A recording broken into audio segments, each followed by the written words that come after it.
So when we talk about Yashra or Horus or Buddha, they have got to the level where they operate in the causal body. They are no longer bounded by the body of desire, a body of the material world. They're operating in the higher state. They understand their cause. They are no longer attached to the realms of the physical reality or bounded by the flesh. So each one of you is a catalyst of higher divine wisdom to be integrated into this world. Just by understanding this, you are creating the pathway for other generations to come, or maybe even for your reincarnation. From there, there's so much more to do and explore. You can become an ascended master or a light worker or an assistant to the mankind or humanity, whichever you choose to. But first, we have to detach ourselves from the flesh. So this is the toroidal field, which we all go by, right? Everybody is aware of the toroidal field. Okay. In the toroidal field, we have many layers of energies within it. So each one of those fields you see inside has its own rotational spin, has its own frequency, has its own state of consciousness, and its own state of dimension that connects to other dimensions. So if we take a look in the very close to the human body, you see the white silhouette. The white silhouette, when you look at somebody for a long period of time, if you stare at them, you'll see something around them, yes? That part is considered the etheric body. So etheric body and ether is two different things. When I say ether, I'm referring to the whole vastness of your field. When I say etheric body, that is the closest layer to the physical body.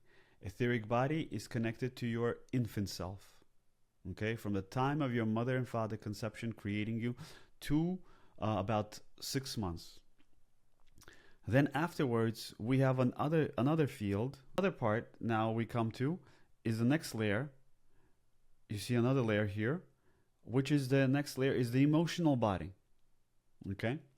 In the emotional body, this is where your inner child is from till about 6 years or 7 years old. It only stores emotions. It doesn't know why. It just stores emotion. After that, we have the mental body, which is all in gold here. The mental body is operating at the divine mind. That's why it's in gold. Okay? So the mental body will also have beliefs stored in this area. Okay? And it works together with the toroidal field, with the grid system of it. All of them work together in unison. Based on frequency, vibration, and tone, that's how they connect to one another. They connect not through just words, they connect through the tone. So when you play an instrument, you have a tone, right? And goes C sharp or something, you go ding. That is what connects them together. So the emotional body is just the part where stores information. The mental body is what triggers the emotional body. But the emotional body does not trigger the mental body. So the emotional body responds to the mind, the belief systems. And those belief systems create the emotion. And when you come to a certain event or experience, you start to feel a certain way and you're not quite understanding because there's a belief system within a belief system, or maybe a belief system that's camouflaging itself. After that, we have the causal body, which is the cause of your existence. Okay? So the astral and the causal body, the chakra systems, then we have the etheric body, emotional body, mental body, and astral body. The astral body encompasses 4 energy bodies. Okay? The physical body, the etheric body, the emotional body, the mental body. All 4 become one. just the astral, which through space that you go into your dream state, through the space that you travel into remote viewing. This is the space that allows you to perceive into other dimensions. This is the space that allows you to see your energy fields. Okay? But the astral body can be whole when the heart levels of the mental, emotional, and etheric and physical are all aligned into one column, one pillar. Okay? That one pillar unites the astral body, and the astral body now becomes whole.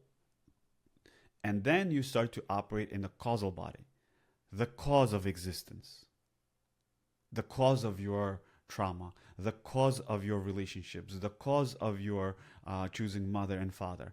You start to experiencing that. Each one of these fields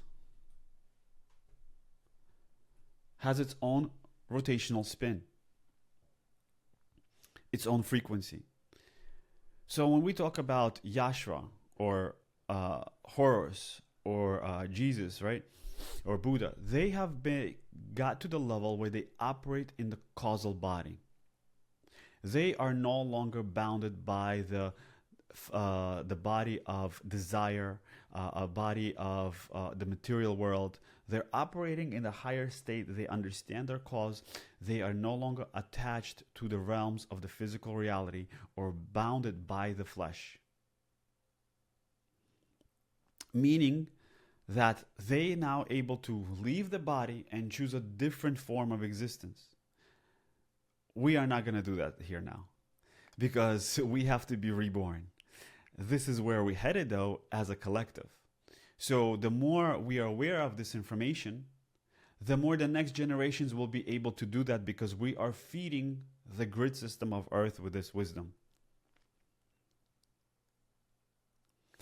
So each one of you is a catalyst of higher divine wisdom to be integrated into this world. Just by understanding this, you are creating the pathway for other generations to come, or maybe even for your reincarnation to come here already as an awakened child. So Yashua was able to leave the body. Why? Because the four energy bodies became one. And he operated in the causal body. So did his disciples. But the causal body, to go beyond that, once you build it, you have to build them just like you build your physical body. And the end of it all, you will have to destroy it. Because everything has life and death. Everything of the flesh. So by destroying it, meaning you're letting that go as well into the space of nothingness back to source.